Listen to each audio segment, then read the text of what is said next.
Hi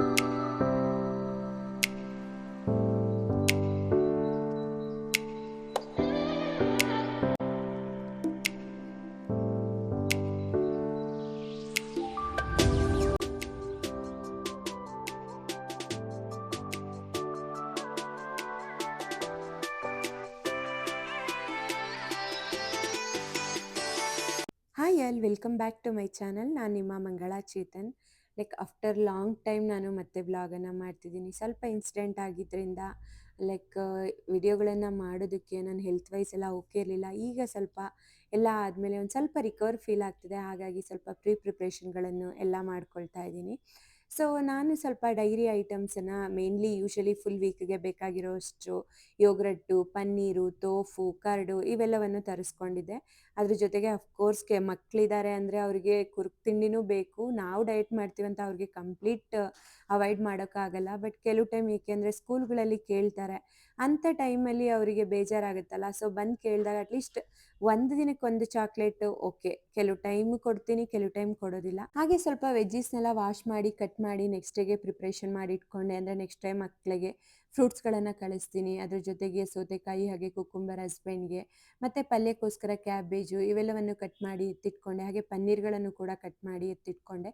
ಹಾಗೆ ಈ ವೀಕ್ಗೆ ನಾನು ಫ್ರೀಝರಲ್ಲಿ ಏನೇನು ಕಟ್ ಮಾಡಿ ಇಟ್ಕೊಂಡಿದ್ದೀನಿ ಅಂದರೆ ಕ್ಯಾರೆಟು, ಹಾಗೆ ಬೀನ್ಸು ಮತ್ತು ಬ್ರಾಕೋಲಿ. ಇನ್ಸ್ಟೆಂಟಾಗಿ ನಾವೇನಾದರೂ ಸಲಾಡ್ ಮಾಡಬೇಕು ಅಂದರೆ ಈ ವೆಜ್ಜೀಸ್ ತುಂಬ ಈಸಿಯಾಗಿ ಆಗುತ್ತೆ. ಸೊ ಅಫ್ಕೋರ್ಸ್ ಏನೂ ಟೈಮ್ ಇಲ್ಲ ಅಂದರೆ ಇವೆಲ್ಲವನ್ನು ಬೇಯಿಸಿಟ್ಕೊಂಡ್ಬಿಟ್ರು ಆಗೋಯ್ತು, ನಮ್ಮ ಬ್ರೇಕ್ಫಾಸ್ಟ್ ಆಗೋಗ್ಬಿಡುತ್ತೆ. ಹಾಗೆ ಕಾರ್ನ್ ಯೂಶಲಿ 3-4 ಕಾರ್ನ್ಸ್ ತರಿಸಿರ್ತೀನಿ. ಅವನ್ನು ಕೂಡ ಸುಲಿದು ಹೀಗೆ ಫ್ರೀಝರಲ್ಲಿ ಇಟ್ಕೊತೀನಿ. ಇನ್ ಕೇಸ್ ಆ ವೀಕ್ ನಾನು ಫಿನಿಷ್ ಮಾಡಿಲ್ಲ ಅಂದರೂ ನೆಕ್ಸ್ಟ್ ವೀಕ್ಗೆ ಕಂಟಿನ್ಯೂ ಆಗುತ್ತೆ. ಅದ್ರ ಜೊತೆಗೆ ಸ್ವಲ್ಪ ಬೇಬಿ ಕಾರ್ನು, ಹಾಗೆ ಬಟಾಣಿ ಇವೆಲ್ಲವನ್ನು ಇಟ್ಕೊಂಡಿದ್ದೆ. ಈವನ್ ಬೀಟ್ರೂಟ್ ಜಾಸ್ತಿ ಇದ್ದಿದ್ದರಿಂದ ಅದನ್ನು ಕೂಡ ನಾನು ಫ್ರೀಝರ್ಗೆ ಹಾಕಿದೆ. ಸೊ ಈ ವೀಕಲ್ಲಿ ನನ್ನ ಫ್ರೀಝರಲ್ಲಿ ಇರೋವಂಥ ಐಟಮ್ಸ್ಗಳು ಇದು. ಹಾಗೆ ನೆಕ್ಸ್ಟ್ ಡೇಗೆ ಬೇಕಾಗಿರೋ ಅಂಥ ಫ್ರೂಟ್ಸ್ಗಳನ್ನು ಕೂಡ ಕಟ್ ಮಾಡಿ ಇಟ್ಕೊಂಡೆ. ಯೂಶಲಿ ಮಕ್ಕಳಿಗೆ 2 ಪಪ್ಪಾಯ ಹಾಗೆ ಗ್ರೇಪ್ಸ್ ಎಲ್ಲವನ್ನು ಕಟ್ ಮಾಡಿ ಇಟ್ಕೊಂಡೆ. ಹಾಗೆ ಓಟ್ ಮೀಲನ್ನು ಕೂಡ ಮಾಡಿಕೊಂಡೆ. ಓಟ್ ಮೀಲ್ ರೆಸಿಪಿಯನ್ನು ನಾನು ಆಲ್ರೆಡಿ ಸಪ್ರೇಟ್ ಅಪ್ಲೋಡ್ ಮಾಡಿರೋದ್ರಿಂದ ಜಸ್ಟ್ ಓಟ್ ಮೀಲ್ ಫೋಟೋವನ್ನು ತೋರಿಸಿದ್ದೀನಿ ಇಲ್ಲಿ. ಸೊ ಅದಾದ ನಂತರ ಸ್ವಲ್ಪ ವೆಜ್ಜೀಸ್ಗಳನ್ನೆಲ್ಲ ತೊಗೊಬಂದಿದ್ದೆ. ಅವನ್ನೆಲ್ಲ ಕೂಡ ಅನ್ಪ್ಯಾಕ್ ಮಾಡಿಬಿಟ್ಟು ವಾಶ್ ಮಾಡಿ ಅವನ್ನು ಕೂಡ ಸ್ಟೋರ್ ಮಾಡಿಕೊಂಡೆ. ಯೂಶಲಿ ಹೀಗೆ 1 ವೀಕ್ಗೆ ಬೇಕಾಗಿರೋಷ್ಟು ವೆಜ್ಜೀಸು ಮತ್ತು ಫ್ರೂಟ್ಸು ಇವೆಲ್ಲವನ್ನು ತಂದ್ಕೊಂಡ್ರೆ ಸ್ವಲ್ಪ ನಿಮಗೆ ಈಸಿ ಆಗುತ್ತೆ. ಸೊ ಫುಲ್ ವೀಕ್ ಸ್ವಲ್ಪ ಸ್ಮೂತಾಗಿ ಹೋಗುತ್ತೆ. ಇಲ್ಲಾಂದರೆ ಮಕ್ಕಳನ್ನು ನೋಡಿಕೊಂಡು ಎಲ್ಲ ಕೆಲಸಗಳು ತುಂಬ ಹೆವಿ ಫೀಲ್ ಆಗಿಬಿಡುತ್ತೆ. ಹಾಗೆ ನಾನು ವೆಜಿಟೇಬಲ್ಗಳನ್ನು ಮತ್ತು ಮೊಟ್ಟೆಗಳನ್ನು ಇವೆಲ್ಲವನ್ನು ಆನ್ಲೈನಲ್ಲೇ ತರಿಸ್ಕೊಳ್ತೀನಿ. ಕೆಲವು ಟೈಮ್ ಹಸ್ಬೆಂಡು ಹೊರಗಡೆಯಿಂದ ಕೂಡ ತರ್ತಾರೆ.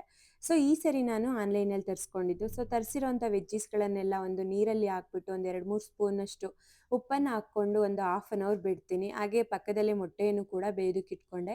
ಸೊ ಇವಾಗ ಮತ್ತು ನೆಕ್ಸ್ಟ್ ಡೇ ಮಾರ್ನಿಂಗು ಕೂಡ ಆಗುತ್ತೆ. ಏಕೆಂದರೆ ಹಸ್ಬೆಂಡ್ 6ಗೆ ಆಫೀಸ್ ಹೋಗೋದ್ರಿಂದ ಸೊ ಅವರಿಗೆ ಪ್ರೋಟೀನ್ಗೋಸ್ಕರ ನಾನು ಮೊಟ್ಟೆಯನ್ನು ಬೇಯಿಸಿ ಈವನ್ ನೈಟೇ ಇಟ್ಬಿಡ್ತೀನಿ. ಕೆಲವು ಟೈಮ್ ನೈಟ್ ಆಗಿಲ್ಲ ಅಂದರೆ ನೆಕ್ಸ್ಟ್ ಡೇ ಮಾರ್ನಿಂಗ್ ಮಾಡ್ಕೊಳ್ತೀನಿ. ಸೊ ನಾನು ತರಿಸಿದಂತಹ ಬೀನ್ಸು, ಹಾಗೆ ಕ್ಯಾಪ್ಸಿಕಮ್ಮು, ಸೌತೆಕಾಯಿ, ಹಾಗೆ ನಿಂಬೆಹಣ್ಣು ಇವೆಲ್ಲವನ್ನು ನೀರಲ್ಲಿ ಹಾಕಿ ಉಪ್ಪು ಹಾಕಿ ನೆನೆಯೋದಕ್ಕೆ ಬಿಟ್ಟಿದ್ದೀನಿ. ಬ್ರಾಕೋಲಿಯನ್ನು ಸಪ್ರೇಟಾಗಿ ನೀಟಾಗಿ ಕಟ್ ಮಾಡಿ ಇಟ್ಕೊಳ್ತಾ ಇದ್ದೀನಿ. ಬ್ರಾಕೋಲಿನ ನೀಟಾಗಿ ಅಬ್ಸರ್ವ್ ಮಾಡ್ತೀನಿ. ಕೆಲವು ಟೈಮ್ ನನಗೆ ಏನಾದರೂ ಡೌಟ್ ಅನಿಸಿದ್ರೆ ಅದಕ್ಕೆ ಉಪ್ಪು ಮತ್ತು ಅರಿಶಿನ ಪುಡಿ ಎರಡನ್ನೂ ಹಾಕಿ ನೆನೆಯೋದಕ್ಕೆ ಬಿಡ್ತೀನಿ.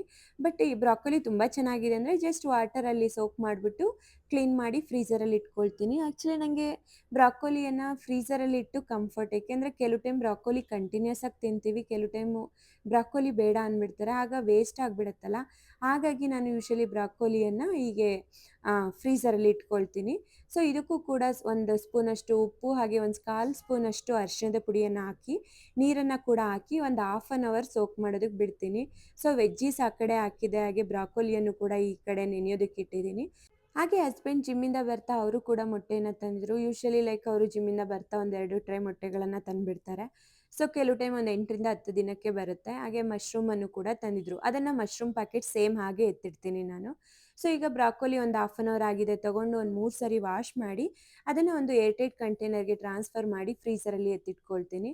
ಸೊ ಎಕ್ಸಸ್ ಇತ್ತು, ನೆಕ್ಸ್ಟ್ ಡೇ ಮಾರ್ನಿಂಗ್ಗೆ ಬೇಕಾಗುತ್ತೆ ಅಂದ್ಬಿಟ್ಟು ಅದನ್ನು ಕೂಡ ಒಂದು ಬಾಕ್ಸ್ಗೆ ಹಾಕಿ ಎತ್ತಿಟ್ಕೊಂಡೆ.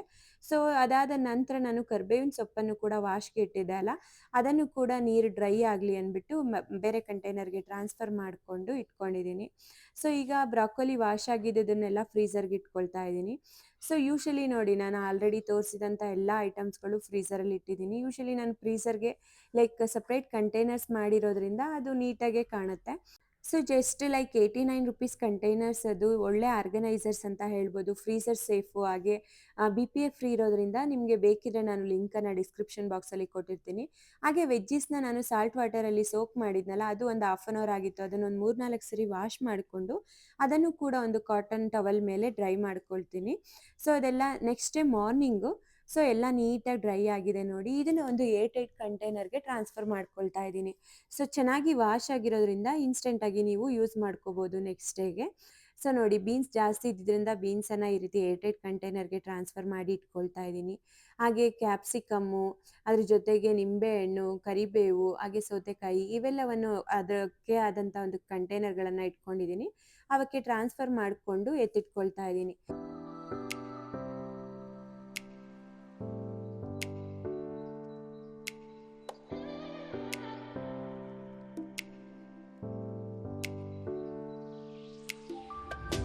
ಹಾಗೆ ಕೊತ್ತಂಬರಿ ಸೊಪ್ಪನ್ನು ಯೂಶಲಿ ನಾನು ವಾಶ್ ಮಾಡಿ ಇಟ್ಕೊಳ್ಳಲ್ಲ, ಹಾಗೆ ನೀಟಾಗಿ ಕ್ಲೀನ್ ಮಾಡಿ ಎತ್ತಿಟ್ಕೊಳ್ತೀನಿ. ಅಡುಗೆ ಮಾಡೋದಕ್ಕೆ ಬೇಕಾಗಿದ್ದಾಗ ಆವಾಗ ಮಾತ್ರ ವಾಶ್ ಮಾಡಿ ನಾನು ಡೈರೆಕ್ಟ್ ಯೂಸ್ ಮಾಡ್ಕೊಳ್ತೀನಿ. ಹಾಗೆ ಮೆಣಸಿನ್ಕಾಯಿಯನ್ನು ಈ ರೀತಿ ಅದರದ್ದು ಸ್ಟೆಮ್ಮನ್ನು ತೆಗೆದು ಎತ್ತಿಟ್ಕೊಳ್ತೀನಿ, ಹಾಗಾಗಿ ಅದು ತುಂಬ ದಿನ ಬಾಳಿಕೆ ಬರುತ್ತೆ. ಹಾಗೆ ಲೆಮನನ್ನು ಕೂಡ ಅದೇ ಕಂಟೈನರ್ಗೆ ಹಾಕಿ ಎತ್ತಿಟ್ಕೊಂಡೆ. ಇದಾದ ನಂತರ ಈ ವೆಜ್ಜೀಸ್ಗಳನ್ನೆಲ್ಲ ಟ್ರಾನ್ಸ್ಫರ್ ಮಾಡಿ ಎತ್ತಿಟ್ಕೊಂಡಿದ್ದೀನಿ. ಸೊ ಎಲ್ಲವನ್ನು ನೀಟಾಗಿ ಒಮ್ಮೆ ಫ್ರಿಡ್ಜಲ್ಲಿ ಆರ್ಗನೈಸ್ ಮಾಡಿಬಿಟ್ರೆ ಫುಲ್ ವೀಕ್ಗೆ ನಿಮಗೆ ಈಸಿಯಾಗಿ ಸಿಗುತ್ತೆ. ಸೊ ಆಗ ಟೆನ್ಷನ್ ಎಲ್ಲ ಇರೋದಿಲ್ಲ. ಹಾಗಾಗಿ ನಾನು ಈ ರೀತಿ ಪ್ರಿಪ್ರೇಷನ್ಗಳನ್ನು ಮಾಡ್ಕೊಳ್ತೀನಿ.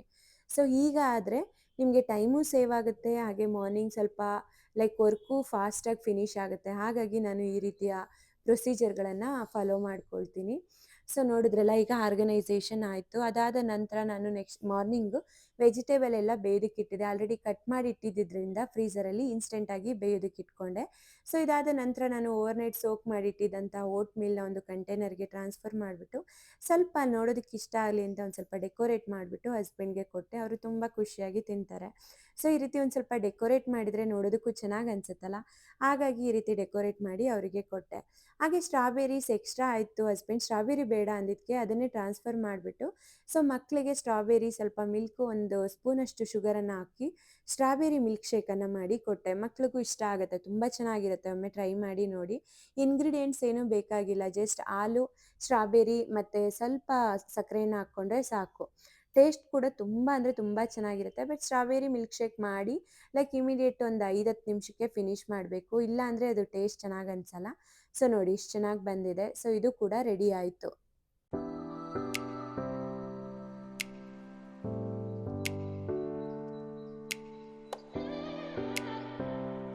ಸೊ ನೆಕ್ಸ್ಟ್ ಮಕ್ಕಳಿಗೆ ನಾನು ಬ್ರೇಕ್ಫಾಸ್ಟನ್ನು ಮಾಡ್ಕೊಳ್ತಿದ್ದೀನಿ.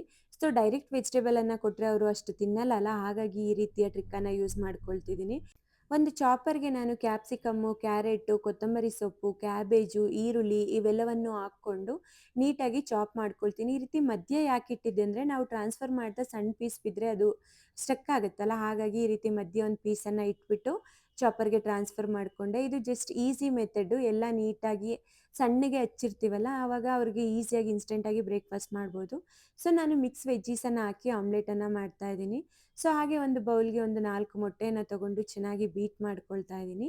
ಇದು ಬೀಟ್ ಆದ ನಂತರ ಇದಕ್ಕೆ ಸ್ವಲ್ಪ ಖಾರದ ಪುಡಿ, ಹಾಗೆ ಪೆಪ್ಪರ್ ಪೌಡ್ರು, ಹಾಗೆ ಉಪ್ಪನ್ನು ಹಾಕ್ಕೊಳ್ತಾ ಇದ್ದೀನಿ. ನಾನು ಯೂಶಲಿ ಮಕ್ಕಳಿಗೆ ಕೊಡೋದ್ರಿಂದ ಮೆಣಸಿನ್ಕಾಯಿನ ಅಷ್ಟು ಯೂಸ್ ಮಾಡೋದಿಲ್ಲ. ಸೊ ಅವರಿಗೆ ಮಧ್ಯೆ ಸಿಕ್ಕಿದ್ರೆ ಅನ್ಕಂಫರ್ಟ್ ಆಗುತ್ತೆ, ಖಾರ ಆಗುತ್ತಲ್ಲ, ಹಾಗಾಗಿ ನಾನು ಮೆಣಸಿನ್ಕಾಯಿನ ಅವಾಯ್ಡ್ ಮಾಡ್ತೀನಿ ಆಮ್ಲೆಟಲ್ಲಿ. ಸೊ ಖಾರದ ಪುಡಿ, ಪೆಪ್ಪರ್ ಪೌಡ್ರು, ಸಾಲ್ಟು ಇವೆಲ್ಲವನ್ನು ಹಾಕ್ಕೊಂಡು ಒಂದೊಳ್ಳೆ ಬೀಟ್ ಕೊಟ್ಟು ನಾನು ಚಾಪ್ ಮಾಡಿದಂಥ ವೆಜಿಟೇಬಲ್ ಎಲ್ಲವನ್ನು ಇದಕ್ಕೆ ಹಾಕ್ಕೊಳ್ತಾ ಇದ್ದೀನಿ. ಸೊ ಈ ರೀತಿ ಮಾಡೋದ್ರಿಂದ ಮಕ್ಕಳು ಬ್ರೇಕ್ಫಾಸ್ಟ್ನ ತುಂಬ ಇಷ್ಟಪಟ್ಟು ತಿಂತಾರೆ. ಹಾಗೆ ಯಾವುದೇ ವೆಜ್ಜೀಸನ್ನು ಅವರು ಸಪ್ರೇಟ್ ಮಾಡಲ್ಲ, ಹಾಗೆ ಕಲರ್ಫುಲ್ ಆಗಿರುತ್ತಲ್ಲ. ಸೊ ಹಾಗಾಗಿ ನಾನು ಈ ರೀತಿಯ ಟ್ರಿಕ್ಕನ್ನು ಫಾಲೋ ಮಾಡ್ತೀನಿ. ಒಮ್ಮೆ ಟ್ರೈ ಮಾಡಿ ನೋಡಿ. ಸೊ ಇದಾದ ನಂತರ ಒಂದು ಬಾಣಲಿಗೆ ಸ್ವಲ್ಪ ಎಣ್ಣೆಯನ್ನು ಹಚ್ಬಿಟ್ಟು ನಾನು ಪ್ರಿಪೇರ್ ಮಾಡ್ಕೊಂಡಿದ್ದಂಥ ಆಮ್ಲೆಟ್ ಬ್ಯಾಟರನ್ನು ಹಾಕ್ಕೊಳ್ತಾ ಇದ್ದೀನಿ. ಸೊ ಇದನ್ನು ಮೀಡಿಯಮ್ ಫ್ಲೇಮಲ್ಲಿ ಬೇಯಿಸ್ಕೊಂಡ್ರೆ ಆಮ್ಲೆಟ್ ಕೂಡ ರೆಡಿ ಆಗುತ್ತೆ.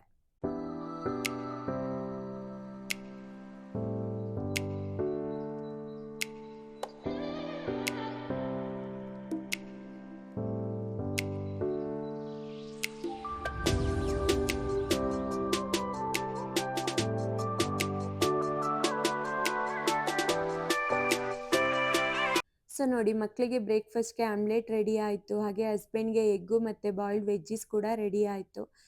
ಇದ್ರ ಜೊತೆಗೆ ಚಪಾತಿ ಮತ್ತು ಚಟ್ನಿಯನ್ನು ಕೂಡ ಮಾಡಿಕೊಂಡೆ. ಸೊ ಅವ್ರಿಗೆ ಕಂಪ್ಲೀಟ್ ಬ್ರೇಕ್‌ಫಾಸ್ಟ್ ರೆಡಿ ಆಯಿತು. ಸೊ ಇದಾಗಿತ್ತು ಇಂದಿನ ವಿಡಿಯೋ. ಈ ವಿಡಿಯೋ ಏನಾದರೂ ಇಷ್ಟ ಆಗಿದ್ರೆ ದಯವಿಟ್ಟು ಲೈಕ್ ಮಾಡಿ, ಶೇರ್ ಮಾಡಿ, ಹಾಗೆ ಸಬ್ಸ್ಕ್ರೈಬ್ ಮಾಡಿ. Thank you so much friends.